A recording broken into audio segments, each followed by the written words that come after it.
discussion of bailouts to the oil and gas industry.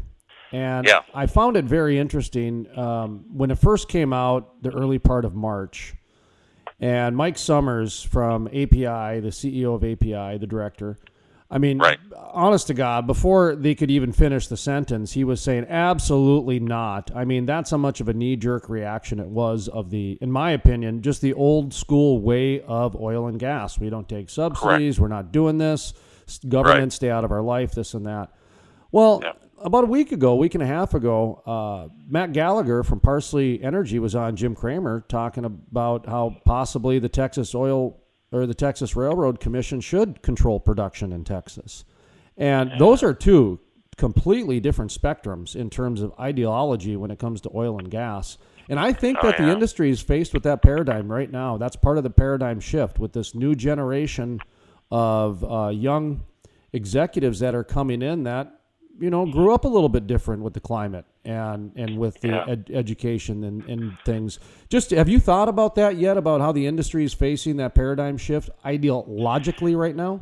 Yeah, a little bit. I probably not as much as I should have, and I don't really want to comment on the Texas situation in particular. But it's not a new controversy. If you read the Prize, which is Daniel Yergin's famous book, the subtitle is "The Epic Quest for Oil, Money, and Power."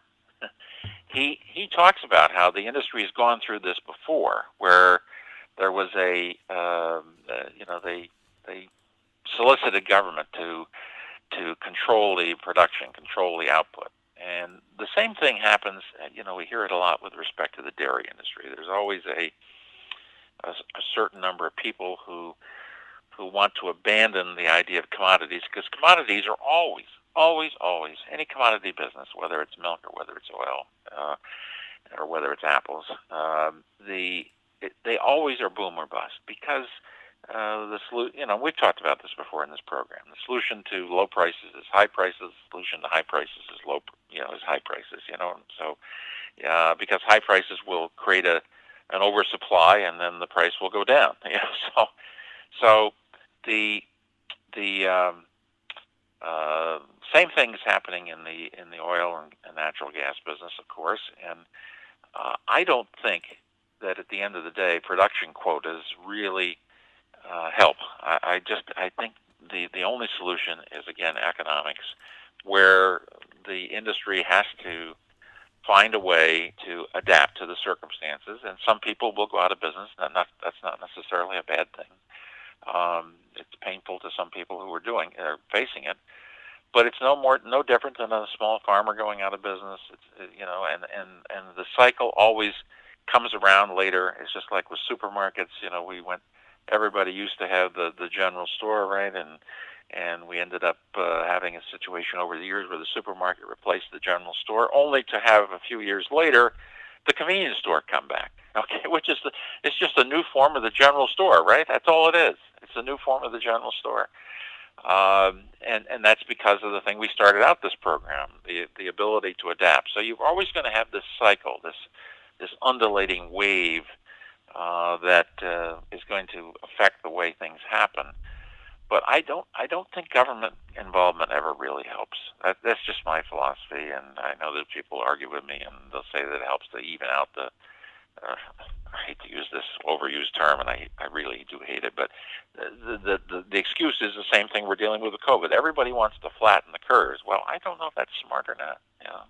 Well, I appreciate you commenting on it, because it is a rather controversial topic, in my opinion, because a lot of people don't like having this discussion, but at the same time, it's a very real discussion. And like I said, Mike Sommers, not even a month and a half ago, was talking about no intervention, and now we've got the CEO of a major energy company saying maybe we should.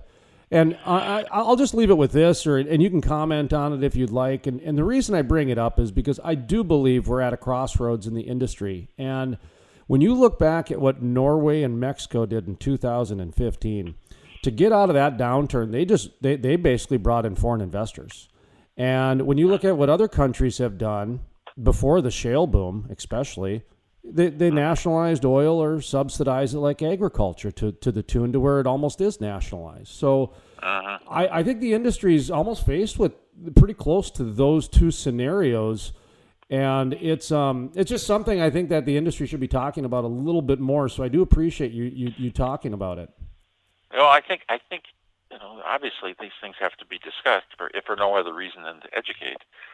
But again, look at the history of the United Kingdom. I mean, they ended up nationalizing everything over a period of several decades, and then they had to unnationalize it because it became so damnably inefficient and such a burden on the taxpayers, and could not move ahead innovation wise, that they unnationalized everything, they privatized everything. So again, I think you're always going to have these waves of well, why don't we do this, and then they realize that's not the magical solution.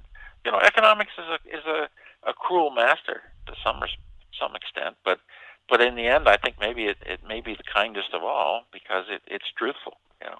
You can't hide the truth that if you overproduce, your price is going to be so low, you're probably going to go out of business. It's that simple, and companies need to be nimble enough to adapt. I know of companies we've talked about before in this program that are able to make money even at today's low natural gas price, and it's incredibly low, but they're able to make money. Some of them, So, isn't that what we want? Don't we want to reward those people that are able to make money at this lowest of low prices, and let the big guys that are the ones that can't do it, that they deserve to die? I'm sorry to say, but that's the truth.